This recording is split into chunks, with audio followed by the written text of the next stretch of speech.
You mentioned China briefly in your remarks, and of course, Dr. Roberts mentioned China as well. There have been rumors about Chinese delegations visiting Hargeisa. Can you give us any insight into those conversations and what Beijing is saying to you? As you know, the Horn of Africa region today, all the superpowers or the developed countries or the G7 countries, they are competing on the Horn of Africa.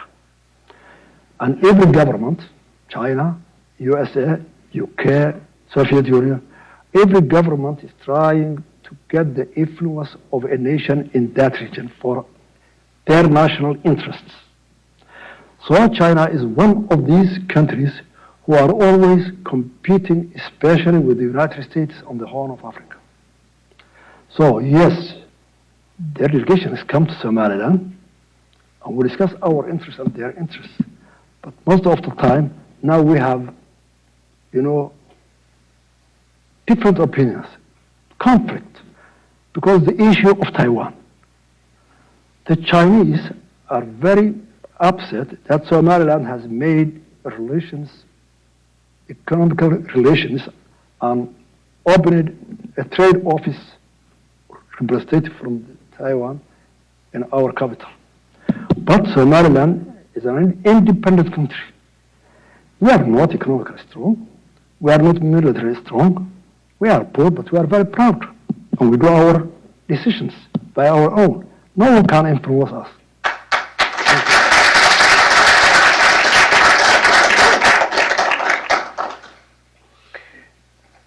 Thank you for that. You mentioned how proud Somaliland is and yes. independent, and that's clear if you study Somaliland's history at all.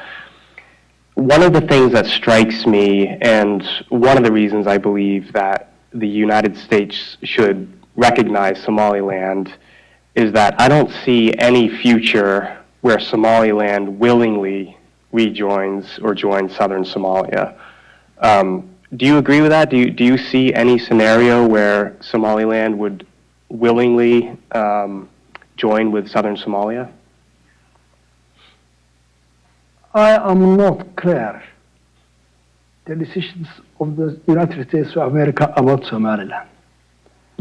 But I hope, and our people are expecting to have a close engagement with the United States of America, because we share certain values. First, we share the history. Somaliland was a British colony, and USA was a British colony. The Americans fought for their independence. The same way Somaliland fought for its independence. We have the same culture, the language, and most of behaviors based on UK culture. Second, Somaliland and Somalia will not join and will not be again, will not share a union for the foreseeable future. Why? Our mentalities are different. Somali, those who are in Mogadishu since 1960 and today, 30 years we were in union. That 30 years was very difficult, both of us. There was infighting inside the country. Rejection of the Constitution, 1960. An unsuccessful coup in 1961. Those in Mogadishu, they believe it, and they believe today, and it is in their mindset that Somaliland is a small region of Somalia. They neglect the history that we were two independent countries that joined voluntarily. But most of the people in Mogadishu, they don't believe that. Why? In 1991, Somali Republic failed. it was a government composed of two different states, united voluntarily. But the United International Community, the U.S. was leading. In 2003, they recognized part of the Union as an independent. So why do they recognize Somaliland? Why do they accept? Because most of the international community, the European countries, EU, and the Americans, who are the leaders of democracy in this globe, are supporting Mogadishu, which is based the whole Shabab terrorist and failed leaders to their people, to protect their people. So why do they? And why do we accept to be part of them? Since they are not agreeing that we were equal, two states who joined together. And now we have been succeeding. Each one on this way, own way. 30 years in union, 33 years without union. So, no way Somaliland will accept to have a union with Somalia.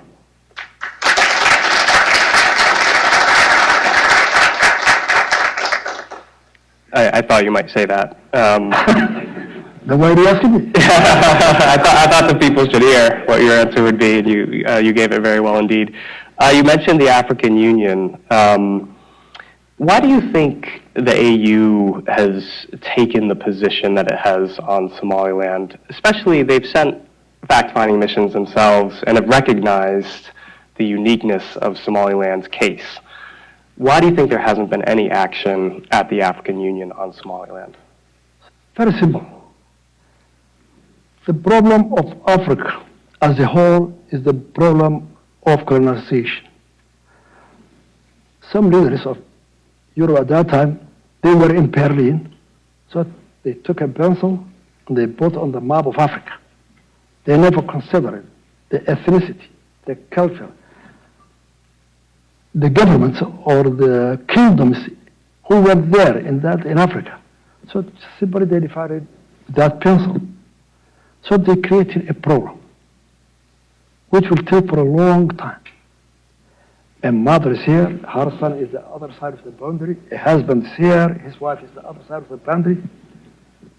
And that problem has the whole of Africa. So the African governments in 1963 in Cairo, they accepted, yes, we cannot solve this problem nowadays. So let the boundaries be as is they were from the colonization. So that's why Africa still is in a confusion. See Congo. Every other country. A lot of nations, different languages, different countries, different governments, kingdoms, slammed together by a pencil line. So African leaders, wherever they are afraid that if they accept Somaliland, there may be other countries who will follow that way. But they are wrong. And their commission stated that Somaliland is not a country which is succeeding from another country. Somaliland is within that chapter of OAU. The boundaries should be the colonial boundaries. Somaliland is the colonial boundaries. They see that.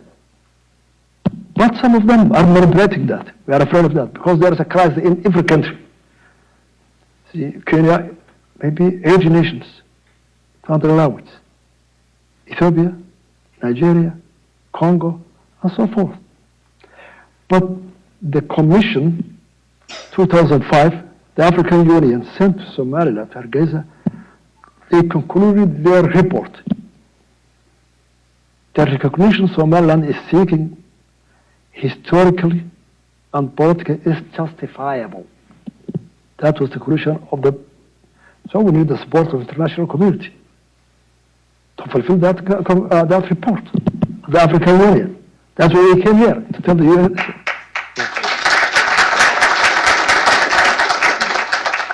Yeah, I'm not sure the AU listens to the United States much, but perhaps we can put in a word. If the United States government just want to talk, just if they look at Somalia, the Africans will come together too. Don't support it. We know the power where it is. So obviously, Ukraine is on many people's minds. You referenced Ukraine and the awfulness of the Russian invasion. One argument that I've seen made is that the Russian invasion of Ukraine shows that Somaliland should remain part of Somalia because you don't want to violate borders. I personally disagree with that argument, and I assume you do as well. Can you explain to us why the Ukraine situation is different from the Somaliland situation? I think it's clear. Historical. The Ukraine was a part of the Soviet Union. Then, when the Soviet Union collapsed, well, maybe 25 or 33 countries, they have got their independence, just like colonials from the African countries. So, Ukraine is an independent country since 1991 with its borders. But they have a cultural relations with the Soviet Union. The language, the culture, the heritage, they share it. And they are close neighbors. But they are an independent country. Why Russia is invading Ukraine, I don't know. You know me better. The Americans and Europeans are opposing that. The Russians are invading. That policy, I don't know. Let it be there. I will not go to that. But we are different from that. It's a clear. We are two different states. We have been recognized by 26 countries, including the United States of America. Then we voluntarily united. And now each one is going on its way, well, it's fair. So I think we are different, Ukraine and so on.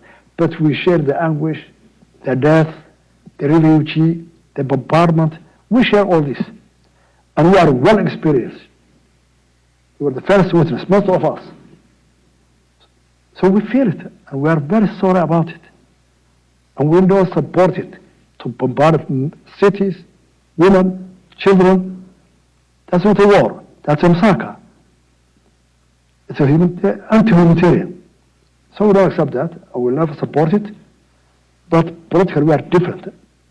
But we share with the people of Ukraine the suffering. That we have experienced. And still we are suffering for 33 years. We share that agony together. But politically we are different. I hope you know it well.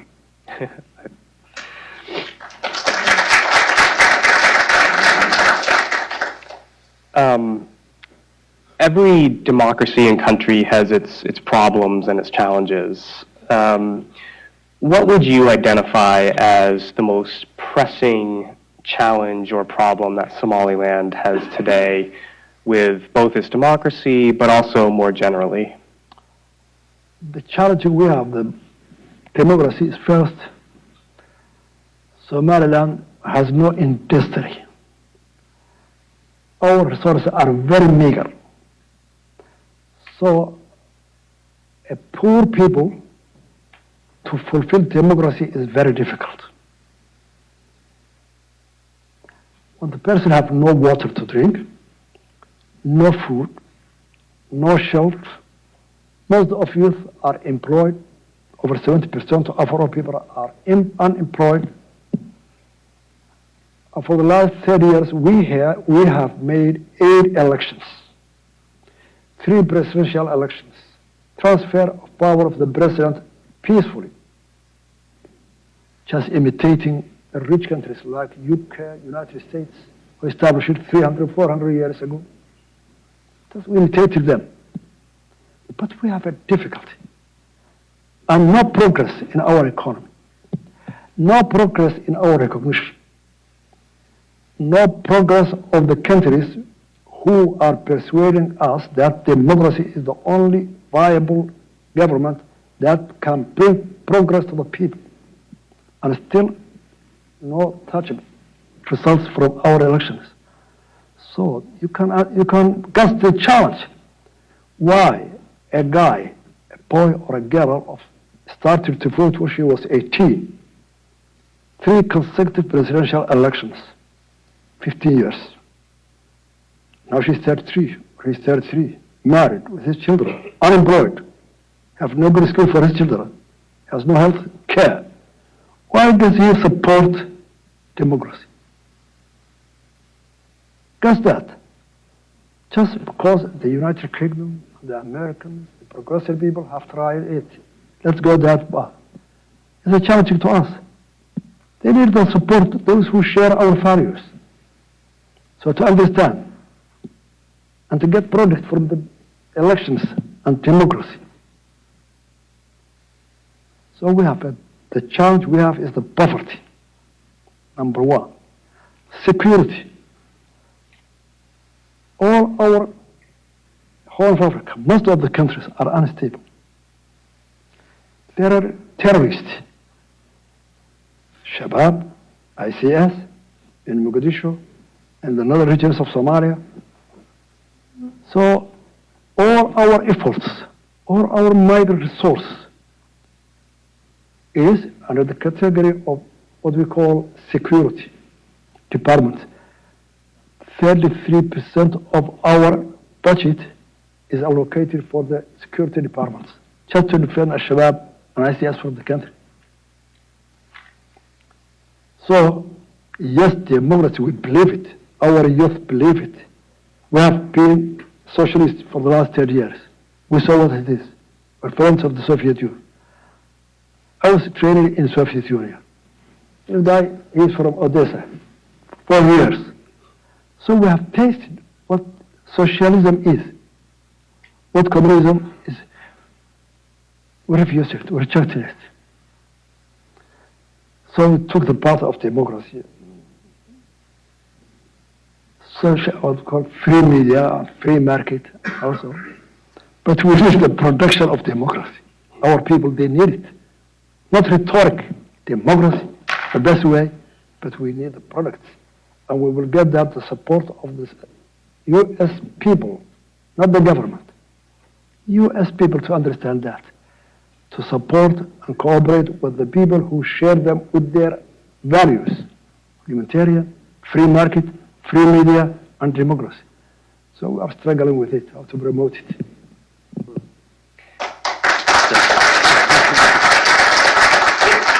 Well, you certainly know your audience, singing the praises of democracy and criticizing socialism. It is a factual.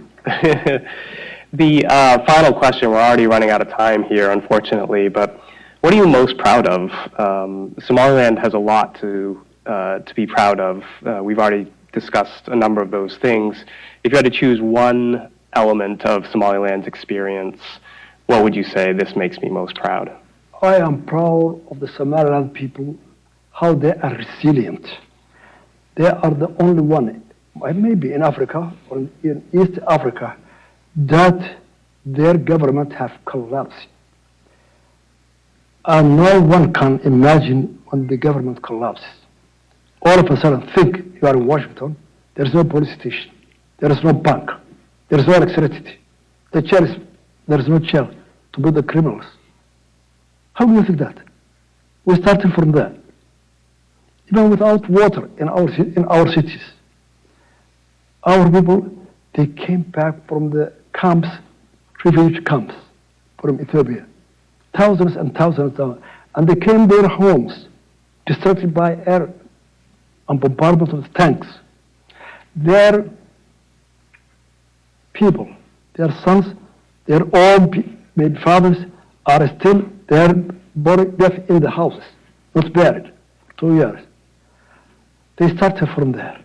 First, to make peace, to build institutions for their security, to rebuild the station police, to fetch for water the people, to start schooling, education, under the tree. There is one of our delegates who was there under the tree for his first 10 years. He's with us. From there, we started to build a government institutions with a very meager help from NGOs. No government in the globe have helped us. And you know, we are very poor people. We have no industry. We have no oil. We have an oil and diamond, but we have not still explored it. So our people are very resilient. They are people who can survive with every situation. And their belief they can do it. They can do a government. And we made a government. The most democratic, the most peaceful in the Horn of Africa. We built it for 33 years. And I'm very proud of our people.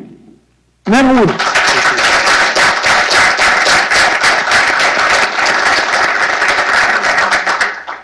Well, yeah, you should be proud. It's one of the things that I so admire about Somaliland is what they've created from extraordinarily difficult circumstances. We're out of time, unfortunately, but Your Excellency, we're so grateful that you came here to talk with us. We look forward, hopefully, to hosting you again in the future. Please think of us as friends, and we'll certainly be doing what we can to make American policy a little more rational and a little more beneficial for both our countries with regards to Somaliland. So thank you again. Thank you.